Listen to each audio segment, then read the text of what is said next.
Hello, little rats. Welcome back to another episode of Chatty Rats. You're probably like, what is going on? We are back for a very special episode. This might be either a genius idea by me or probably the worst idea I've ever had. Basically, me and Natalia living our busy lives, didn't have a chance to get together this week. So I came up with the idea. I was like, Natalia, what if we just like voice memo updated each other and turned that into an episode? So that's basically what this is. I'm in my bed in my sweats, ready to give you guys a little voice memo update. I've taken notes. I'm ready.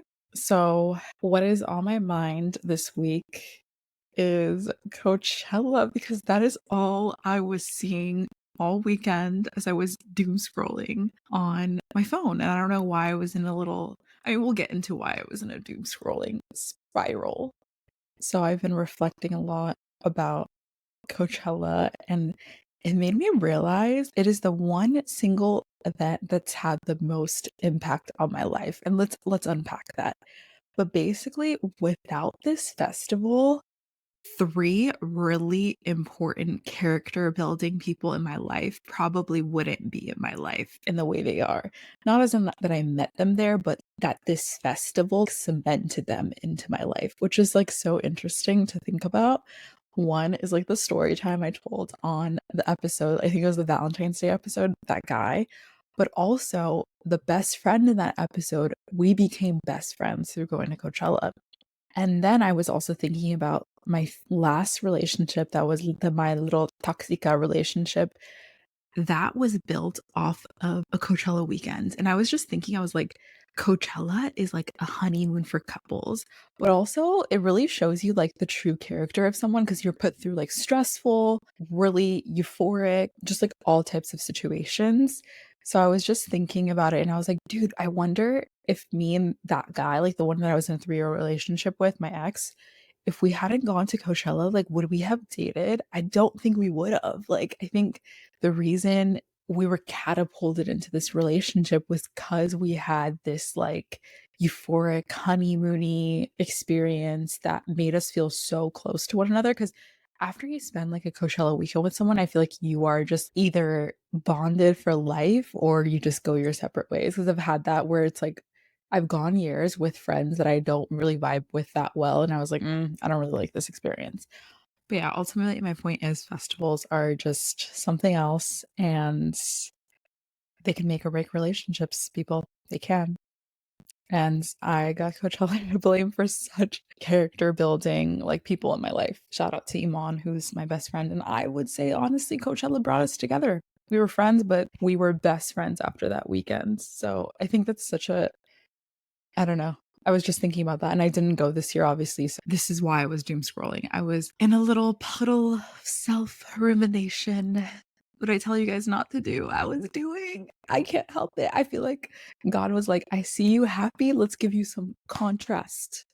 So I was having an interesting weekend because I think being a content creator, people say Coachella is the influencer Olympics, right? So I couldn't help but feel some type of way not being invited, not going, like it really does. Even if I try to tell myself, like, stop comparing yourself to other people, like it still hits, especially because I can compare myself to myself. And not last Coachella, but the one before that, I was invited and paid by brand to be there. So it's just hard to feel like I'm regressing. You're just like, why don't I have those opportunities this year? Am I like further off my path or am I more on my path? So I was just having myself a little pity party. She was spiraling. Let's bring out my notes to make sure. Oh, I forgot to say this about the thing I wrote. 10 out of 10 do not recommend going with a man you barely know because you will fall in love and miss all the red flags. Facts.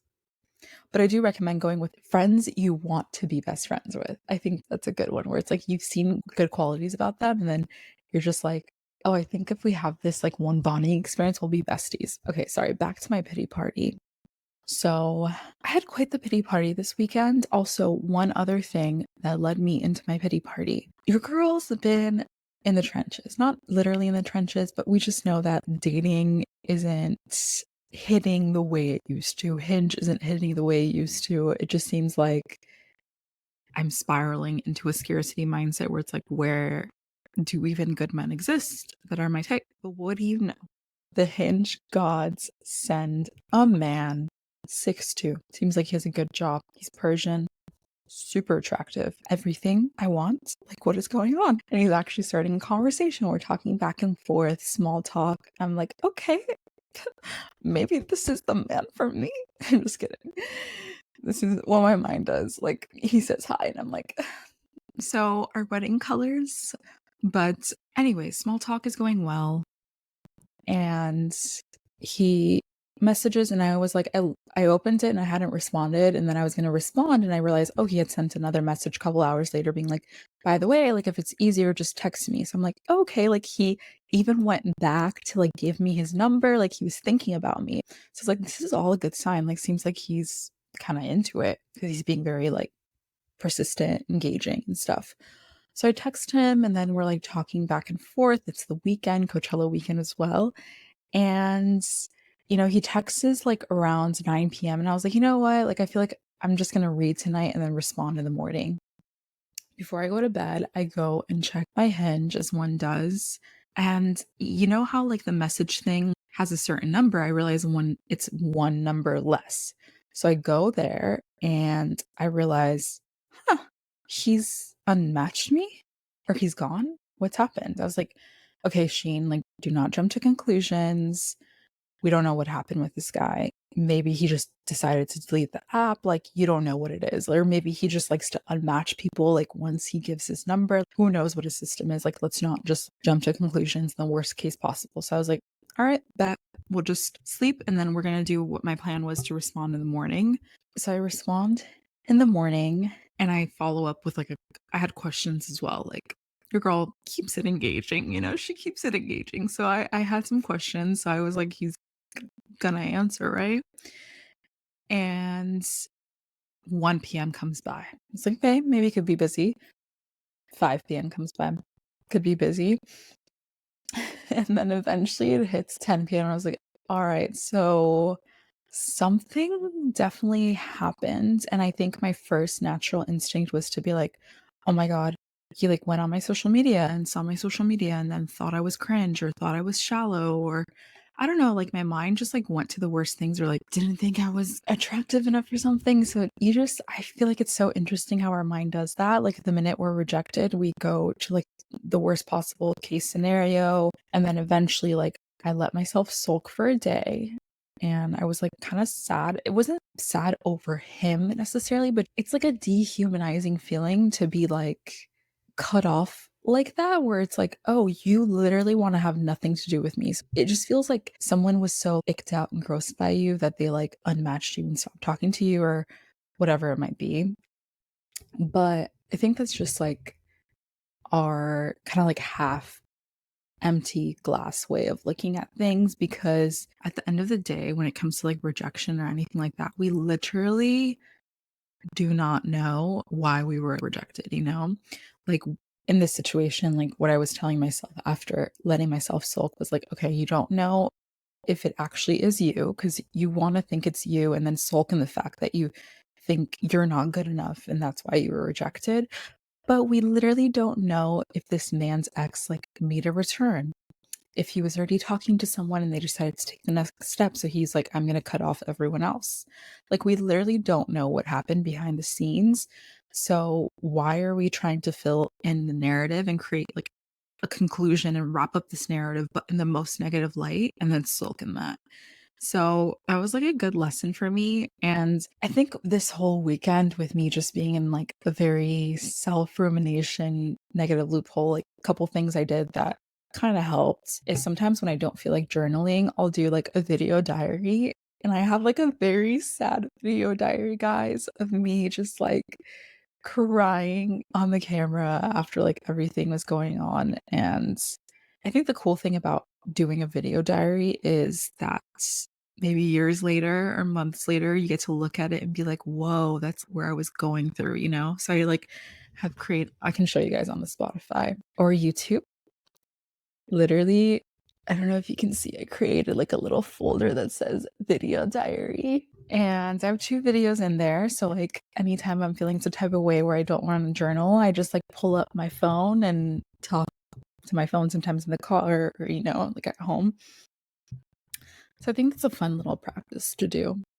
But yeah, it's been funny that I was like, I'm the happiest I've ever been. And then I just had this weekend of just feeling really like sad and low and depressed. And I don't know, it was one of those weekends where I also just felt like, not like I couldn't reach out to anyone, but it was like my best friend was at Coachella. And this is a problem I have as being a people pleaser where I feel like I'm a burden sometimes or like I'm being a broken record. And I know my friends care for me deeply and wouldn't want that, but it was just sometimes when you're like sulking, you're like, no one would even care. Like, why would they care about that? And I don't know. I was having some dark thoughts, guys. But, anyways, we're out of it. That's the beauty of it. And I'm excited for one day to look back at that video diary and just be like, whoa, like I'm in a different place. I even said that at the end of my diary. Sometimes I think it really truly feels like with anything, like I'm never gonna get there. Like I think that sometimes with my career, like not, oh my God, I should never say never, but like it feels like I'm not gonna get there and it's this uphill battle, but it's like that image. Let me see if I can pull up the image. I don't know if you can see. Oh yeah, this image where like there's 2 men and they're both mining for diamonds and then one of them is right there and he's turning around, the other one's just like going straight ahead digging. I feel like that's how it feels like because you can't see how close you are, to the diamonds, and that's how life feels like with my career, with love right now. It just feels like never going to see it. I've just been digging and digging and where the fuck is it? So that's my little voice note update. Natalia's probably like, bro, because I told her, I was like, I'll go first. She's going to edit this. She's going to be like, whoa. Because I think Natalia just had a nice little weekend with her mans in Atlanta. And I mean, that's kind of the beauty of us, right? Like you're going to get that contrast with her probably being like, oh, it's such a good weekend. Like, and then there's me who's the other side of it. So I think that's like a nice yin yang situation where you can see like 2 sides of things. But yeah, guys, that's my little update. Let us know if you guys like this little format. I'm sure Natalia will give her 2 cents too. But yeah, I'm either a genius coming up with this voice memo idea. We joke about it on the internet where we're like, we love listening to our friends like voice memos, like podcasts. I was like, this is a little podcast voice memo. Also, you guys got to meet my bed today. She is comfy, but I think that's all for me. I could probably ramble for 20 more minutes, but Natalia is going to probably rip my head off and be like, girl, you good? But love you, little rats. That's all for me for today. And I don't like saying goodbye. Goodbye. Love you. Hello, hello, hello. This is Natalia here with my voice memo. Honestly, this is kind of a reflection of our relationship because we have the voice memo back and forth, text, to keep up and all that stuff. And then obviously our recordings, we like fully debrief. So this is how it is in real life. So let's give it a go. Okay, so, oh my God, we had a lot to unpack there, Sheen. My girl, she'd been going through it. But it's crazy about Coachella because I was actually stumbling upon these old pictures of Coachella because Google's like, oh, you didn't go. Here's some memes. Here's some memories. And there's these pictures of like me and Sheen going with a group. And once again, we were not like besties. We were kind of like friends of friends type of vibes. But me and Sheen are at this Coachella. First of all, we have the same freaking balayage hair. Me and Sheen trying to be white back then, trying to look as light as possible. We have all these group pictures with like all these people that we literally don't talk to anymore, which I think it's crazy because life is so wild. Like if you would have told me like I was going to still be talking to Sheen and not anybody else in those groups, that is so wild to me. But that's how life goes. Like it's just some people in your life are going to stay in it for long periods of time, some for short. And some relationships may come from like an unexpected place. So here we are, which is, I think it's so wild. Sheen had talked about ghosting. So I did have like some 50 cents about ghosting. Ghosting definitely taps into our egos, you know, because we're getting rejected. And I really do like the fact that Sheen was kind of taking it in a direction of like, you have to stop thinking about how like it's a you thing, but more so like a them thing, because you also have no idea what's going on. But I think that we always give ourselves like the worst case scenario for us. Like they hate us, they don't think we're hot, whatever. But I know for me, like whenever I would get ghosted, I would give myself a delulu, like most positive, best case scenario vibes. Like maybe it would not have been a good match for us, or maybe like this would have been like a toxic, terrible relationship that I'm like saving myself from because maybe like they're not as good as a guy as I'm making this out to be and stuff. So I would always try to tell myself that instead of like going inward, even though I know it's really hard to. But it's tough, you know? And I think that yes, like you can be going through like the happiest moment of your life right now. Like it doesn't really matter. But that's life, right? We were just talking about how do we handle hard things. And the reality of life is that we are going to have waves. You know, we're going to feel, you can be in like one of the happiest moments of your life while still having things pop up that kind of test you. I feel like that is how life tests your growth and your healing. It'll throw you things that triggered you in the past, and it's like, you still cranky? Or do we actually have perspective? Like, can we actually get ourselves out of this like mindset? So I feel like the universe is testing Sheen a little bit, and it's normal because that happens to me too. And it'll just come in at a different time or at a different wave. I gotta say, as it comes to my life, I am in a very happy, beautiful moment, but there are things that also creep in that like make me feel a little bit sad, and all this stuff. And like one of those is much like Sheen, like it's thinking about like my creative path and like how that's gonna go because I have been super booked this last 2 months, like overwhelming amount of bookings, like not the amount that I'm used to, which in the comedy world tends to mean that you're doing really well. People like your work and they're seeing you and they're like, hell yeah, I want to book her. So like that's incredible. Like I did a comedy festival, I did multiple shows. I've been reached out to do more. People are reaching out to me about doing stuff in the summer. So like it's definitely, it's giving success. It's it's going well, but I can't help but to feel super overwhelmed, and that is because I still have like my 9 to 5. And with that being said, I have my science job that I like. That's what pays my bills, all these things. But yeah, I know that in the next 2 months as well, like I have to kind of gear it back up to my science job because we are going to be doing some exciting projects that will consume a lot of my mental capacity. So it's crazy how like I always have to do this dance between like being creative and also having the science job that taps into a completely different side of my brain.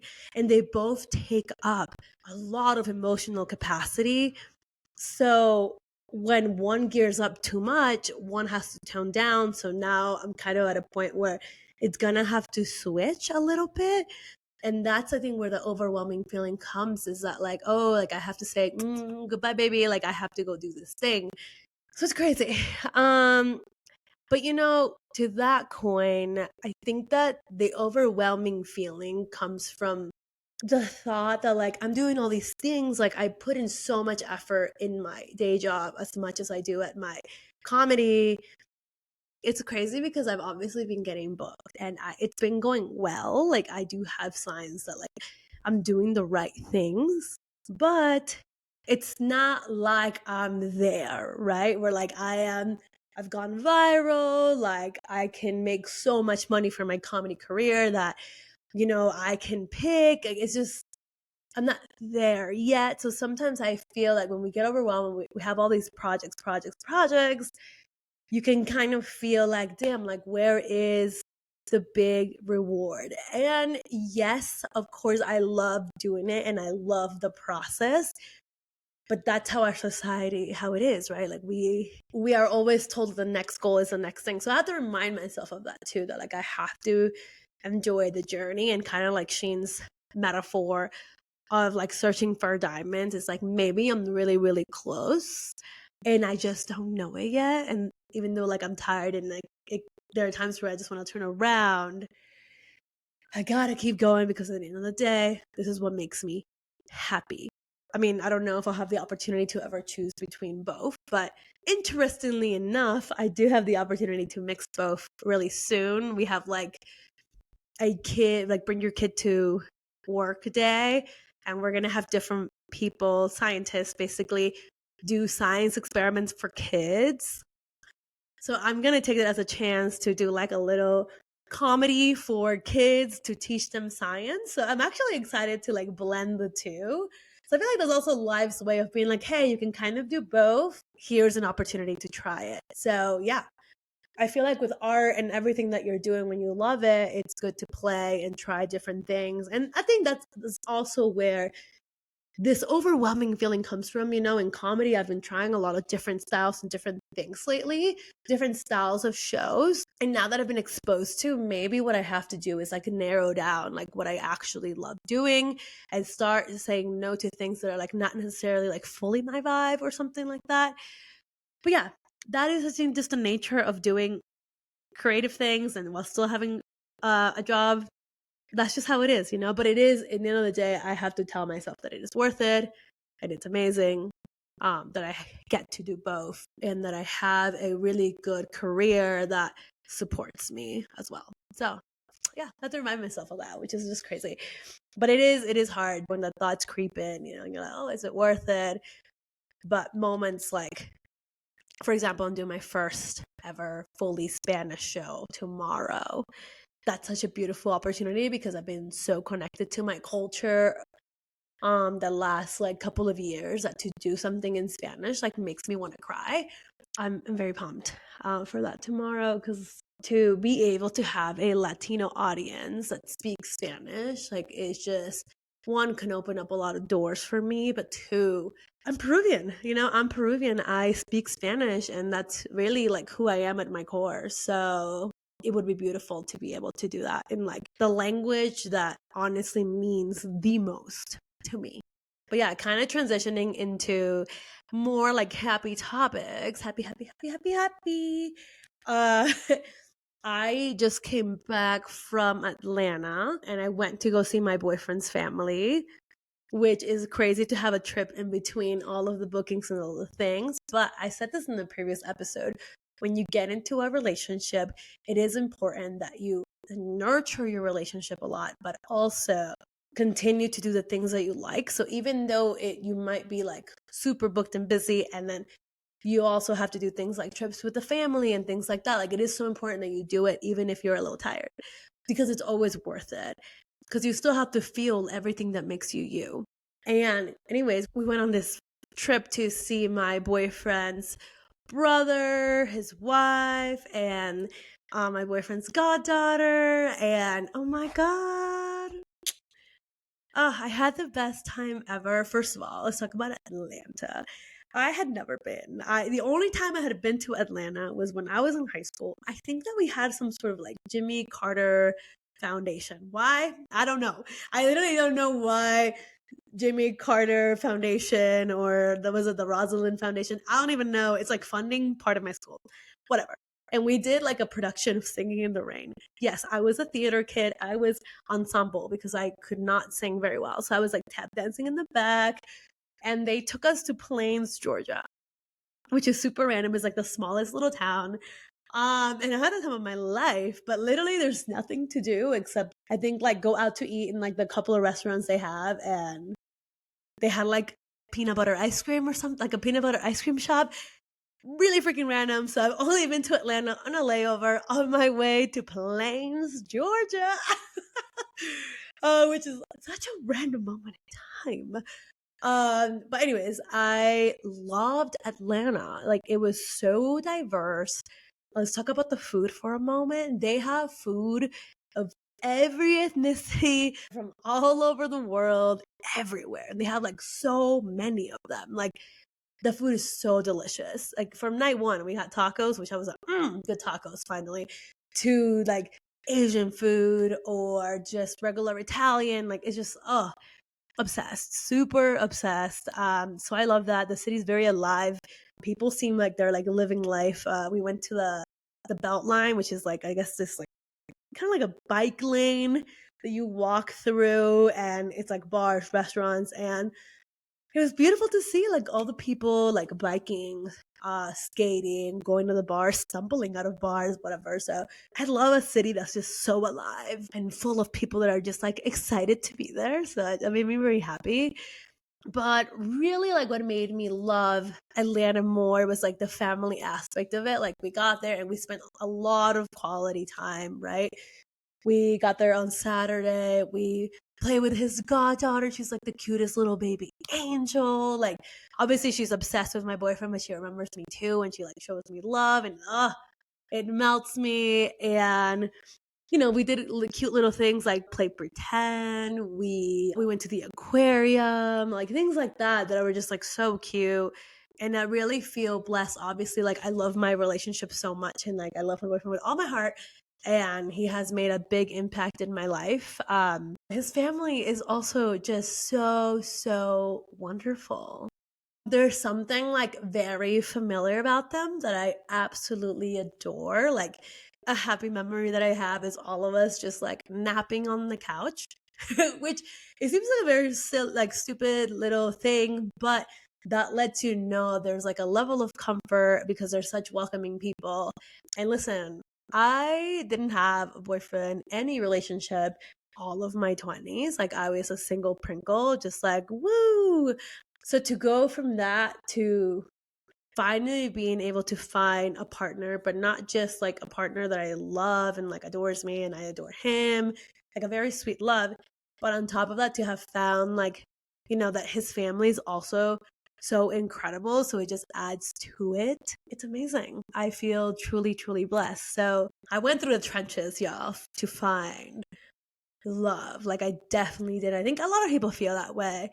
But I remember like my biggest insecurity a lot of my 20s was being like, damn, last time you had a boyfriend, you were in freaking high school. And that would ring in my head for so long, even though I was having fun and like all these things and I was having a good time in my 20s. People not asking me out really would fuck me up. So it's amazing that like everybody would tell me it's gonna be worth it, just wait, like give it some time, all the cliches. And it was, because not only did I get like a kind, wonderful love, but I also got like an added family that is incredible. So I feel pretty lucky and pretty grateful, and I'm excited for like life long term. And I guess one thing that kind of bummed me out is that like, they live far away and I love spending time with them, and it kind of just sucks that nobody lives in the same state anymore. Why did we do this? Why did we do this? I hate literally, I feel like we all moved to college to different places and we all spread out, and then it'd be like this all the time. So it's just so crazy. So we all have to find a way to make it work. But I mean, definitely like the older I get, the more nostalgic I become in terms of like, can we all just buy houses next to each other and all live together as like one happy family and just like have fun and enjoy each other? And yeah. But yeah, that is like basically my update. But yeah, I hope you guys like the voice memo style. Here's my cat also. I don't know if you've ever seen him, but here's his leg and his little tail. So cute, baby. I just want to squeeze him until his organs come out. Anyways, I'm getting distracted now, but I love you so much, little rats. Hope you have a good week. If you have any moments of like creepy little weird thoughts, feel free to DM us. We love to chat. We love to debrief because we're all human, and oddly enough, we're all probably going through the same thing in different waves and in different forms. So you're never alone. We're always happy to answer DMs, chat, whatever. Love you so much and have a good week. Bye.